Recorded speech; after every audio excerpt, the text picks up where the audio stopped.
bienvenue à l'émission 10 minutes avec Pierre et Christine. On est très heureux de vous retrouver encore une fois fidèlement à cette émission. Et aujourd'hui, on va vous parler de cette onction qui est sur nous, la même onction qui a ressuscité Jésus d'entre les morts. Waouh! Et c'est exactement ce que dit Romains dans le chapitre 8 et au verset 11.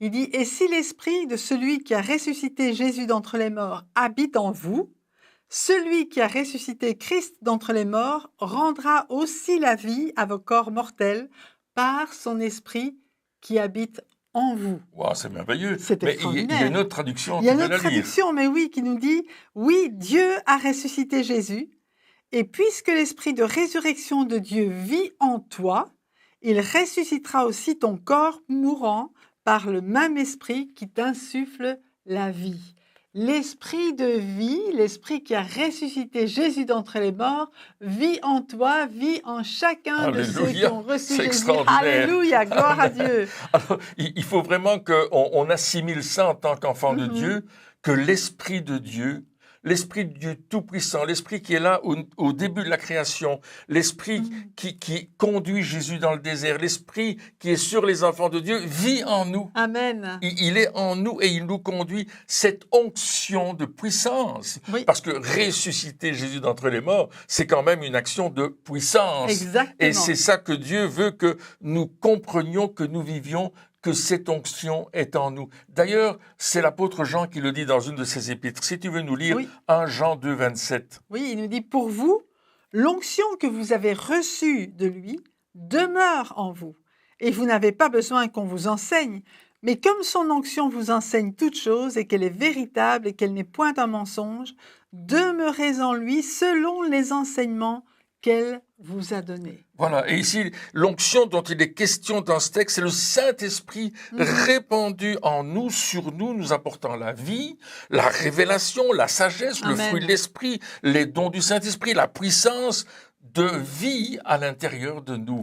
Extraordinaire. C'est merveilleux. C'est merveilleux. On a reçu tout cela avec Jésus, avec le Saint-Esprit qui est éternel, comme tu le disais tout à l'heure, qui était au commencement et bien avant, et qui sera encore à la fin, et qui maintenant, il est avec nous. C'est extraordinaire pour nous conduire, pour nous enseigner, pas seulement intellectuellement, mais surtout dans notre cœur, parce que c'est ce qui fait qu'on va changer, qu'on va vraiment être renouvelé à l'intérieur. Absolument. C'est à cause du Saint-Esprit qui vit en nous et qui prend ces enseignements qu'on nous donne, parce que je crois que les enseignants, ils ont toujours leur place dans l'Église, n'est-ce pas? C'est important de suivre les enseignements qui nous sont donnés, mais le Saint-Esprit vient les rendre vivants en nous et vient nous conduire vraiment dans le chemin de Jésus. Oui, c'est important ce que tu dis, parce que si l'enseignement n'est qu'une chose intellectuelle, on va comprendre les choses, les expliquer, savoir en disserter à ce sujet-là.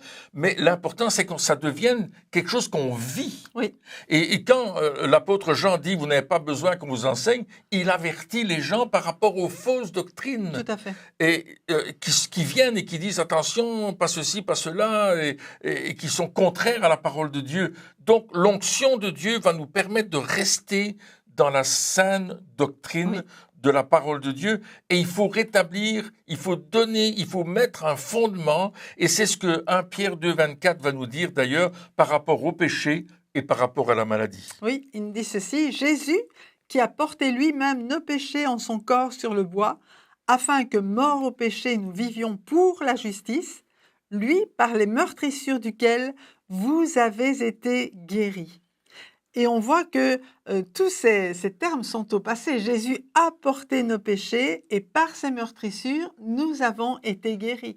Le même sacrifice nous a pourvu pour le pardon de nos péchés et pour la guérison de nos maladies. C'est une bonne nouvelle. C'est une très bonne C'est nouvelle. ça la bonne nouvelle. Amen. Nous avons été rachetés du péché et de la même façon, nous avons été rachetés aussi de la maladie Amen. par le sang précieux de Jésus. Et cela, c'est pas facultatif, c'est pas non plus quelque chose de sélectif pour certains et pas pour d'autres. Non, c'est pour tout le monde en tout temps. Oui, Ça n'a pas arrêté depuis 2000 ans. exactement. Mais j'aimerais faire attention au but, hein, afin que morts au péché, nous vivions pour la justice.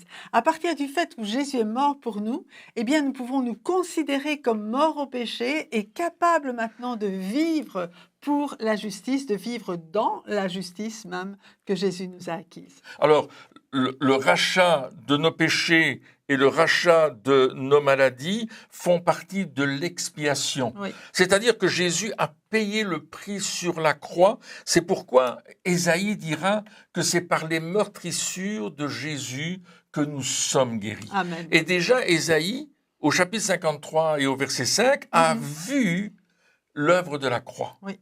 Il a vu Jésus meurtri sur la croix. C'est vrai. Et la bonne nouvelle, c'est que Christ est mort pour nous, qu'il a porté nos péchés pour qu'on en soit libéré, pour qu'on ne soit plus sous l'entrave du diable, qu'on ne soit plus lié par la puissance des ténèbres, mais qu'on soit libéré. Et vous Amen. pouvez, vous aussi qui êtes à l'écoute, maintenant dire, mais oui, je suis libéré du péché en Jésus-Christ, je suis libéré de la maladie, je ne suis plus sous la domination de Satan, la tyrannie. Hein. Oui. Acte 10, 38, c'est la tyrannie du diable. Wow, ça, c'est terrible. Hein. Un tyran, c'est quelqu'un qui nous empêche de faire quelque chose, qui coupe toute communication avec l'extérieur, qui nous tient prisonniers dans un environnement hostile. Tandis que Jésus, il nous libère, il nous enlève nos chaînes et il nous donne la vie.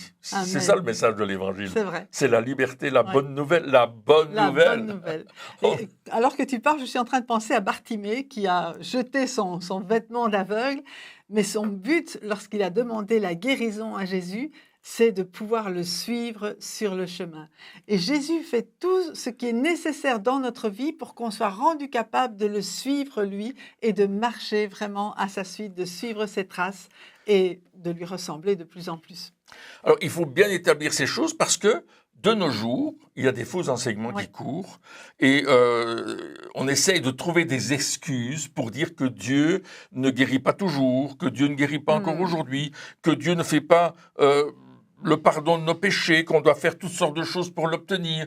Et là, ce sont des faux enseignements, ce ne sont Oui. pas des fondements comme on l'a lu dans 1 Pierre 2, 24, comme on l'a entendu dans Ésaïe 53, comme tu nous l'as rappelé dans Romains 8, 11. Il y a un fondement. L'Esprit de Dieu vit en nous. Il est venu intégrer la parole de Dieu en nous. Cette onction nous permet de rester fixés sur la parole de Dieu. Amen. Merci Seigneur pour cette onction, mais aussi pour discerner les faux enseignements. Absolument. Et il y en a pas mal de faux enseignements, n'est-ce pas? C'est vrai. Et là, il faut qu'on fasse le tri. Parce que, comme je le disais, ce sont des excuses que le monde trouve pour dire que Jésus ne guérit pas.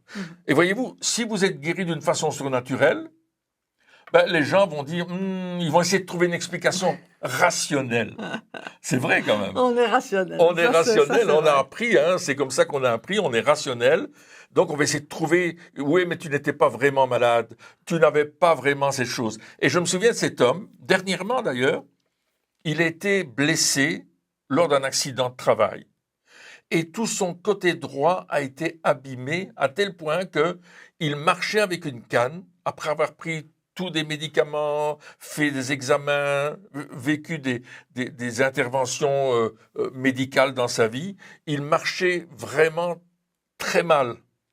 Il est venu à la réunion, on a prié pour lui, et puis je lui ai demandé de marcher devant l'estrade. Alors il a marché devant l'estrade, puis j'ai pris sa canne, et je dis maintenant tu marches sans canne. Il a commencé à marcher.